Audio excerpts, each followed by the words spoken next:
প্রিয় শিক্ষার্থীবৃন্দ, তোমাদেরকে আমাদের অনলাইন ক্লাসে স্বাগত। আশা করছি সবাই ভালো আছো। তো তোমরা আমাদের এখন পর্যন্ত যতগুলো ক্লাস হয়েছে সবগুলা নিশ্চয়ই দেখছো এবং সামনেও দেখবা। আমাদের স্কুল পেজ যেটা আছে, স্কুলের ফেসবুকে ঢুকলে ধানারহাট মডেল হাই স্কুল সার্চ দিলেই পাবে। তো সেই পেজের কমিউনিটিতে গেলে, যদিও মূল পেজে না পাও, সেই পেজের কমিউনিটিতে গেলে বাকি সবগুলো ভিডিও পাবে। তো আজকে আমি তোমাদের সাথে আলোচনা করব দশম শ্রেণীর গণিত বিষয় নিয়ে। তো দশম শ্রেণীর গণিতের আমরা ধারার একটা অধ্যায় আছে, ধারার ধরো বইতে 13.1 এরকম একটা অধ্যায়। তো আমরা ধারার অধ্যায়টা নিয়ে একটু আলোচনা করি। ধারার অধ্যায়টাকে দুইটা ভাগে ভাগ করছে, সামান্তর দ্বারা এবং গুণোত্তর দ্বারা। তো আজকে আমি তোমাদের সাথে কথা বলবো সামান্তর দ্বারা নিয়ে। তো তোমরা ধারা হচ্ছে একটা ধারাবাহিক প্রক্রিয়া। যেমন ধরো সামান্তর ধারার ক্ষেত্রে আমরা যদি শুরু করি প্রথমে, যেমন ধরো 2+4+6+8 এরকম করে একটা সিকোয়েন্স যদি চলতে থাকে তাহলে সেটাই একটা ধারা। আর ধারার মধ্যে যদি এই পার্থক্যগুলো একই থাকে তাহলে সেটা সামান্তর ধারা। এরকম আরো চলতে থাকবে। তো এইটা হচ্ছে ধারা। তো আমরা ধারার ক্ষেত্রে প্রথম পদকে সবসময় প্রকাশ করি এ দ্বারা। আর ধারার ক্ষেত্রে যেহেতু প্রথম পদের সাথে দ্বিতীয় পদের একটা সম্পর্ক বা পার্থক্যগত, এটাকে বলা হয় সাধারণ অন্তর। এটাকে প্রকাশ করি আমরা ভি দ্বারা। আর দেখো তাহলে সামান্তর ধারার ক্ষেত্রে আমরা প্রথম পদকে এ দ্বারা প্রকাশ করি আর সাধারণ অন্তরকে ভি দ্বারা প্রকাশ করি। এরপরে আমরা যেটা চলে আসতেছি যে n-তম পদ যদি আমরা বের করতে চাই, n-তম পদ, তাহলে a plus n minus 1 into D. একটু খেয়াল করো, তোমরা ক্লাস 9-এ এগুলো নিয়ে একটু আলোচনা করছো বা এগুলো করছো। এখন আমরা যেটা করলাম যে প্রথম পদে সাধারণ অন্তর ডি আর n-তম পদ a plus n minus 1 into D. এখন যেটা আমরা করব যে n-তম পদ, এরপরে আমরা ধরো আরেকটা সূত্র যদি আমরা একটু লিখি n-তম পদে, যেমন এখানে আমরা তোমাকে আরেকটা তুলনা করি যে এখানে ধরো প্রথম পদ 2, তাহলে আমরা লিখবো a সমান 2। সাধারণ অন্তর কিভাবে বের করতে হয়? দ্বিতীয় পদ বিয়োগ প্রথম পদ সমান সমান ধরো এরকম। তাহলে সাধারণ অন্তরটা হচ্ছে দ্বিতীয় পদ থেকে প্রথম পদ বিয়োগ করব, অথবা তৃতীয় পদ থেকে দ্বিতীয় পদ বিয়োগ করব, অথবা চতুর্থ পদ থেকে তৃতীয় পদ বিয়োগ করব। তো সেই হিসাবে প্রথম পদ এবং সাধারণ অন্তর বের করার পরে আমরা n-তম পদ নিয়ে কাজ করব। তাহলে n-তম পদ হচ্ছে a plus n minus 1 into D, a plus n minus 1 into D. আর এই প্রথম পদ সাধারণত বের করার পরে n-তম পদ যখন বের করবা তখন তোমার চলে আসবে প্রথম পদ n-তম পদ বের করার পরে এবার চলে আসবে n-তম পদের সমষ্টি। n-তম পদের সমষ্টি, তাহলে n-তম পদের সমষ্টির একটা সূত্র আছে n/2 into 2a plus n minus 1 into D. খেয়াল করো যে n-তম পদের সমষ্টি যদি, যেমন n এর জায়গায় তুমি যে কোনো সংখ্যা বসাইতে পারো। যদি বলে যে একটা ধারা দিয়ে দিল, ধারা 10টি পদের সমষ্টি বের করো, তখন তুমি n এর জায়গায় 10 বসাবা। তাহলে যেখানে যেখানে n থাকবে সেখানে 10 বসবে। তাহলে n-তম পদের সমষ্টি n/2 into 2a plus n minus 1 into D. এরপরে আমরা যদি করতে চাই ধারার ক্ষেত্রে, পরবর্তীতে দু একটা অনুশীলনের অঙ্ক নিয়ে আমরা একটু আলোচনা করব। তো তোমরা আশা করি সূত্রগুলো আগে থেকেই পারো। আমরা এগুলো নিয়ে একটু আলোচনা করলাম। এখন আমরা একটা অঙ্ক চলে আসি যে 5 plus 8 plus 11 plus 14, 5 plus 8 plus 11 plus 14 plus dot dot এরকম একটা ধারা থাকলো। বলবো আমাদেরকে ধারাটির কোন পদ 383। তাহলে এই প্রশ্নটা লিখে নাও একটু, ধারাটির কোন পদ 383। এটা তোমাকে একটা প্রশ্ন বের করতে বলছে যে 5 প্লাস 8 প্লাস 11 প্লাস 14 এরকম একটা ধারা দিয়েছে, ধারাটির কোন পদ 383। তো আমরা সলিউশনটা যেভাবে শুরু করব, প্রথমে আমরা কি পড়ছিলাম একটু আগে যে কোন ধারার প্রথম পদকে এ দ্বারা প্রকাশ করি। তাহলে মনে করি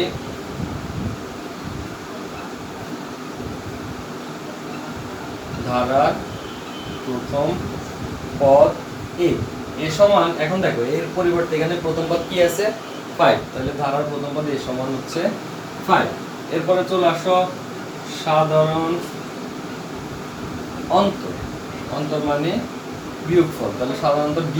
তাহলে সাধারণ অন্তরের আমরা সূত্র কি পড়ছিলাম, দ্বিতীয় পদ বিয়োগ প্রথম পদ, তাহলে এখানে দ্বিতীয় পদ আছে 8, 8 - 5, 8 - 5 তাহলে দাঁড়াইলো 3। এখন আমাদেরকে বলছে ধারাটির কোন পদ 383, আমরা ধরে নিই যে ধারার n তম পদ 383, তাহলে আমরা ধরে নিলাম যে ধারার n তম পদ সমান হচ্ছে 383।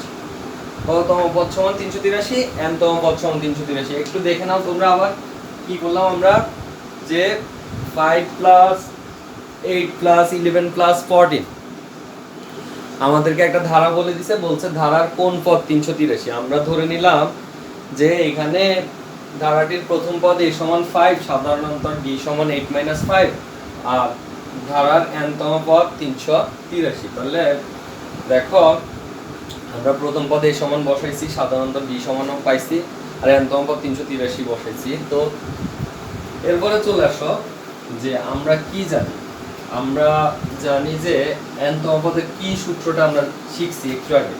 তাহলে আমরা জানি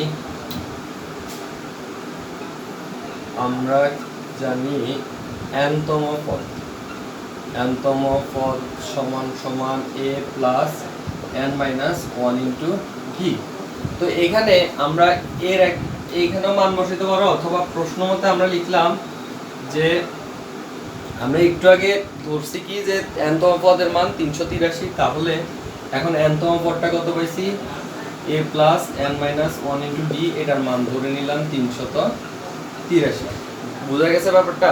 যেহেতু আমাদের বলছে ধারার কোন পদ 383, আমরা ধরে নিয়েছি যে ধারার n তম পদ 383, তো n তম পদের একটা মান বসাইছি, মান বসিয়ে আমরা এরপরে প্রশ্ন মতে এটা সমান এটা। এখন দেখো একটু মনে করার চেষ্টা করো, ধারাটা কি ছিল, 5 + 11 + 8 + 11 + 14, তাহলে প্রথম পদকে ধরছি 5, a সমান 5, এর পরিবর্তে 5 বসাইছি, প্লাস n এর মান আমরা জানি না, n - 1 ইন্টু d এর মান আমরা কত পাইছি, 3 সমান 383। ব্যাপারটা বোঝা গেছে? আমরা কি করলাম, এর যে মানটা পাইছি প্রথমে একটু খেয়াল করো, এর মান পাইছি a সমান 5, তারপরে n - 1 ইন্টু d এর মান পাইছি 3, আর এখানে হচ্ছে 383।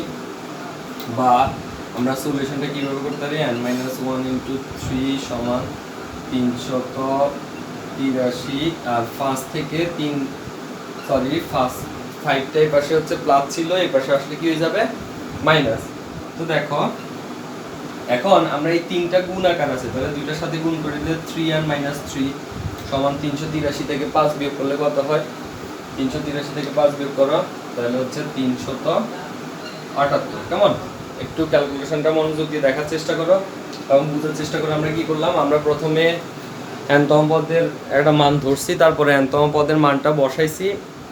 n তম পদের মান কি বসাইছি, a plus n - 1 into d এর মান বসাইছি 383, তারপরে আমরা এর মান বসাইছি, n - 1 ইন্টু d এর মান বসাইছি। এরপরে আমরা কি করলাম, আর ক্যালকুলেশন করার চেষ্টা করছি, 5টা প্লাস ছিল এই পাশে নিয়ে গেছি, এরপরে 3 দ্বারা এই দুটাকে গুণ করে দিলাম। এরপরে চলে আসো আমরা পরবর্তী লাইনে কি করতে পারি। তাহলে দেখো আমরা যেটা করতে পারবো, বা 3n টা রেখে দিলাম, আর 378 মাইনাস আছে এই পাশে যাইলে কি হয়ে যাবে, প্লাস, বা 3n সমান সমান 381, বা n সমান সমান 381/3। তাহলে সুতরাং n সমান কি দাঁড়াচ্ছে, দেখো কাটাকাটি করো, তাহলে 3 একে 3, 3 দ্বারা যদি 8 এর মধ্যে কয়বার যাবে, 2 বার, থাকে 2, 3 × 7 = 21, অর্থাৎ আমাদের n এর মান বের হয়েছে 127। এখন দেখো তাহলে আমাদেরকে বলছে ধারার কোন পদ হচ্ছে 383, সুতরাং ধারাটির 127তম পদ 383, তাহলে আনসার 127। কেমন? তাহলে এই অঙ্কটা আশা করি তোমরা বুঝতে পারছো। আমরা আরেকটা সলিউশন করি, তোমাদের সাথে আরেকটা অঙ্ক নিয়ে আলোচনা করি। একটু উঠিয়ে নাও বা ভিডিওটা একটু পজ দিয়েও উঠিয়ে নিতে পারো। তো পরবর্তীতে আমরা যেটা করতে পারি, আমরা আরেকটা প্রশ্ন লেখার চেষ্টা করব এবং সেটার সমাধান করার চেষ্টা করব এই ধারার অধ্যায় থেকে। তো প্রশ্নটা কেমন, ধরো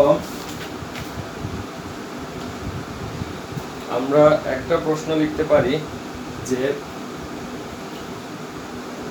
1 plus 2 plus 3 plus 4 plus dot dot dot এভাবে চলতে থাকলে যদি 99 পর্যন্ত যায় তবে এই সবগুলা যোগ করলে কত হবে, সবগুলার সমষ্টি কত। তো যেহেতু এখানে সমষ্টির কথা আসছে, আমরা সমষ্টির একটা সূত্র পড়ছিলাম n/2 × 2a + n-1 × d। তো এখানে আমরা জানি, এখন এখানে 1 থেকে 99 পর্যন্ত দিয়ে দিছে, তো আমরা n এর মান হয়তো সহজে বের করতে পারবো, কিন্তু সব ক্ষেত্রে করা যাবে না। তো আগের মতো সলিউশনটা শুরু করো। কিভাবে, মনে করি প্রথম পদকে ধরলাম হচ্ছে, প্রথম পদ a সমান ধরলাম 1, তারপরে সাধারণ অন্তর d সমান, তাহলে সাধারণ অন্তরের সূত্র কি জানি, দ্বিতীয় পদ বিয়োগ প্রথম পদ, তাহলে এটা বের হইছে 1। আর আমাদের সমষ্টি করার ক্ষেত্রে n এর একটা মান নির্ণয় করতে হয়। যেহেতু এখানে 1 থেকে শুরু করছে, সিকোয়েন্সে আছে, হয়তো আমরা জানি যে এখানে 99টা পদ, কিন্তু এমন হইতে পারে যে ধারাটা দেওয়া থাকলো 5 যোগ 8 যোগ 11 এরকম দেওয়া থাকলে তখন আমরা কয়টা পদ বের করতে পারবো না। তো আমরা কি করব, সর্বশেষ যে পদটা আছে সেটাকে n তম পদ ধরে নিব। ধরি n তম পদ সমান 99। তো আমরা জানি n-তম পদের সূত্র কি, n-তম পদ সমান a প্লাস n-1 × d। একটু খেয়াল করো তোমরা যে এখানে আমরা প্রথমত কি করলাম,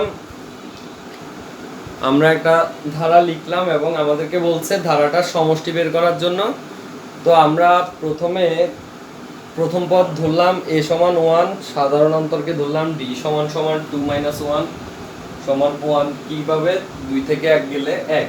আর n-তম পদ ধরছি 99, আর আমরা n-তম পদের সূত্র জানি a প্লাস n-1 × d। তো এখন চলে আসো আমরা পরবর্তীতে কিভাবে করতে পারি, কি করতে পারি। তো n-তম পদ সমান 99 ধরছি, আর n-তম পদের সূত্র এটা পাইছি। তো প্রশ্ন মতে লিখতে পারো যে a প্লাস n-1 × d সমান 99, বা এর মান হচ্ছে কত, 1 প্লাস n-1, n এর মান আমরা জানি না আর d এর মান আমরা পাইছি তাও 1 সমান 99। বা দেখো এই 1টা প্লাস আছে, এই পাশে যাইলে কি হয়ে যাবে, মাইনাস, তাহলে 99 - 1। বা এবার 1 দ্বারা এটা গুণ করলে 1 - 1 সমান 98, বা n সমান 98 যোগ 1, তাহলে n সমান 98 যোগ 1, তাহলে কি দাঁড়াচ্ছে, তাহলে সুতরাং n সমান 99। কেমন, তাহলে আমরা কি করলাম, 1 + 2 + 3 + 4 প্লাস ডট ডট 99 সমান কত 4। তাহলে আমরা a প্লাস n-1 × d এই দুইটা লিখলাম এবং সলিউশন করার চেষ্টা করলাম। দেখো প্রথমে এর মান বসাইছি, এখানে n এর মান জানি না, n এর মান আমরা বের করব। তারপর আমরা d এর মান বসাইছি, d এর মান হচ্ছে 1, তো 1 ছিল। তাহলে দেখো 1 প্লাস n-1 × d ছিল, বললাম n-1 থেকে গেল, 1টা প্লাস ছিল, এবার আসলে মাইনাস হয়ে গেছে। তাহলে এইভাবে আমরা n এর মান পাইছি 99। এবার আমাদেরকে যেটা বের করতে হবে, এই ধারাটার সমষ্টি বের করতে বলছে। তাহলে আমরা n এর একটা মান পেয়ে গেছি অলরেডি। তো এখন আমরা ধরো ধারার সমষ্টি যদি বের করতে চাই, তাহলে আমরা আবার কি জানি, ধরো আবার আমরা জানি আমরা কি জানি, ধরো আমরা জানি n সংখ্যক পদের সমষ্টি, n সংখ্যক পদের সমষ্টি সমান n/2 into 2a plus n-1 into v। তাহলে দেখো n এর মান একটু আগে আমরা বের করছি 99/2। তাহলে n সংখ্যক পদের সমষ্টি আমরা জানি n/2 into 2a plus n-1 into d। তাহলে n এর মান বসাইছি 99/2 ইন্টু 2 ইন্টু এর মান দেখো তোমরা উপরে খেয়াল করলে দেখবা এর মান হচ্ছে 1 প্লাস n ইন্টু n এর মান পাইছি 99 মাইনাস 1 ইন্টু d এর মান দেখো উপরে কত হয়, d এর মান ছিল 1। তো আমাদের কি দাঁড়াচ্ছে এখন দেখো 99/2 ইন্টু 2 একে 2 যোগ 99 থেকে 1 গেলে আর কত থাকে আমরা জানি 98, কেমন, আর ইন্টু 1 দ্বারা গুণ করলে ঘুরে ফিরে এটা হবে 1। তো দেখো 99/2 ইন্টু 98 আর 2 যোগ করলে হচ্ছে 100। তাহলে তো এরপরের স্টেপটা তোমরা করতে পারবা, একটু চিন্তা করো তাহলে কি করা যায় এরপরের স্টেপে।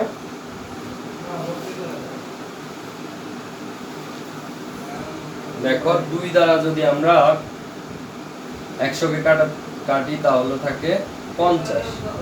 তাহলে আমরা পরের এগুলা উঠিয়ে নিচ্ছ তোমরা অবশ্যই। তারপরে দেখো আমরা পরে শুধু আর একটু ক্যালকুলেশনটা করলেই শেষ। দেখো তাহলে আমরা এখানে 50 থাকলো আমাদের 2 দ্বারা কাটলে, তাহলে লাইনটা কি দাঁড়ায় 99 গুণ 50। তাহলে আমরা সহজ ভাবে গুণ করে ফেলি 5 নং 45 এর 5 আর 5 নং 45 আর 4 এ 49 আর একটা শূন্য থাকলো, তাহলে আমাদের সমষ্টি দাঁড়াইলো কত 4950। ব্যাপারটা বুঝা গেছে, আশা করছি বুঝতে পারছো। এরপরে আমরা তোমাদেরকে আরেকটা অঙ্ক একটু সলিউশন করে দিই, তাহলে তোমরা এই অধ্যায় সম্পর্কে ভালো ধারণা পেতে পারবে।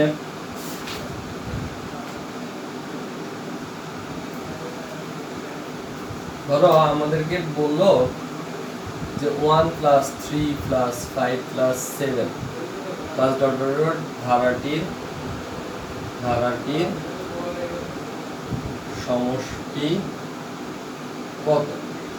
তাহলে সলিউশনটা কি দাঁড়াচ্ছে এখানে, বা মনে করি লিখতে পারো, মনে করি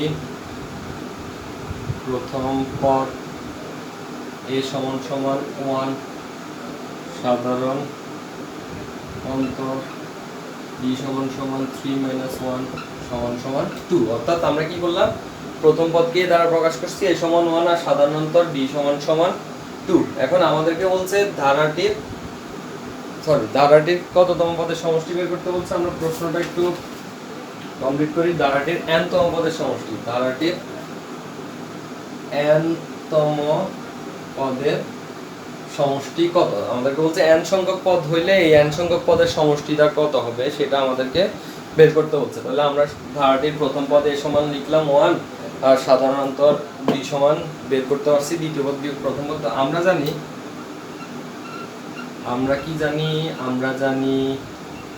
n সংখ্যক পদের সমষ্টি সূত্র কি n/2 into 2a plus n-1 into d। তাহলে আমরা n সংখ্যক পদের সমষ্টি জানি n/2 into 2a plus n-1 into d। তাহলে দেখো n এর মান কত, n এর মান আমরা জানি না, যেহেতু আমাদেরকে n সংখ্যক পদের সমষ্টি বের করতে বলছে। তাহলে 2 ইন্টু এর মান হচ্ছে 1 প্লাস n এর মান আমরা আবারও জানি না, আর d এর মান আমরা পাইছি 2। তাহলে একটা সলিউশনটা একটু দেখো, আমরা ক্যালকুলেশনটা শেষ করি। এগুলো তোমরা বাসায় যত বেশি প্র্যাকটিস করবা তত বেশি পারবা। তারপরে দেখো n/2 থাকলো 2 একে 2 যোগ এখানে দেখো 2 দ্বারা যদি গুণ করো তাহলে 2n - 2, তাহলে কি দাঁড়াচ্ছে n/2 আর 2 থেকে 2 বিয়োগ করলে আর থাকে কি থাকে আমাদের এখানে 2n। এখন দেখো 2 যদি কাটা যায়, অর্থাৎ ভাগ আকারে ছিল উপরে নিচে কাটা গেল, তাহলে n গুণ করলে দাঁড়াচ্ছে n স্কয়ার, অর্থাৎ এই ধারাটার যে আমাদের যে ধারাটা দেওয়া ছিল এই ধারাটার nতম পদের সমষ্টি যদি বের করে থাকি তাহলে এটার সমষ্টি হচ্ছে আমাদের n স্কয়ার। তো প্রিয় শিক্ষার্থীরা দেখো, তোমরা যদি, আমরা চেষ্টা করতেছি তোমাদেরকে বোঝানোর জন্য, তো তোমরা আশা করি সব বিষয়ের ক্লাসগুলো তোমরা দেখো আমাদের স্কুল পেজে। আবারও বলতেছি, স্কুল পেজে ঢুকলেই ক্লাসগুলো দেখতে পাবে। তোমরা অবশ্যই মনোযোগ দিয়ে করবে এবং নোট করার চেষ্টা করবে। আর যদি কোনো প্রশ্ন থাকে আমাদেরকে যে কোনো মাধ্যমে জানাইতে পারো, আমরা তোমাদেরকে সেটা সলিউশন করার চেষ্টা করব এবং সমাধান করে দেওয়ার চেষ্টা করব। ধন্যবাদ সবাইকে, সবাই ভালো থাকবা, সুস্থ থাকবা।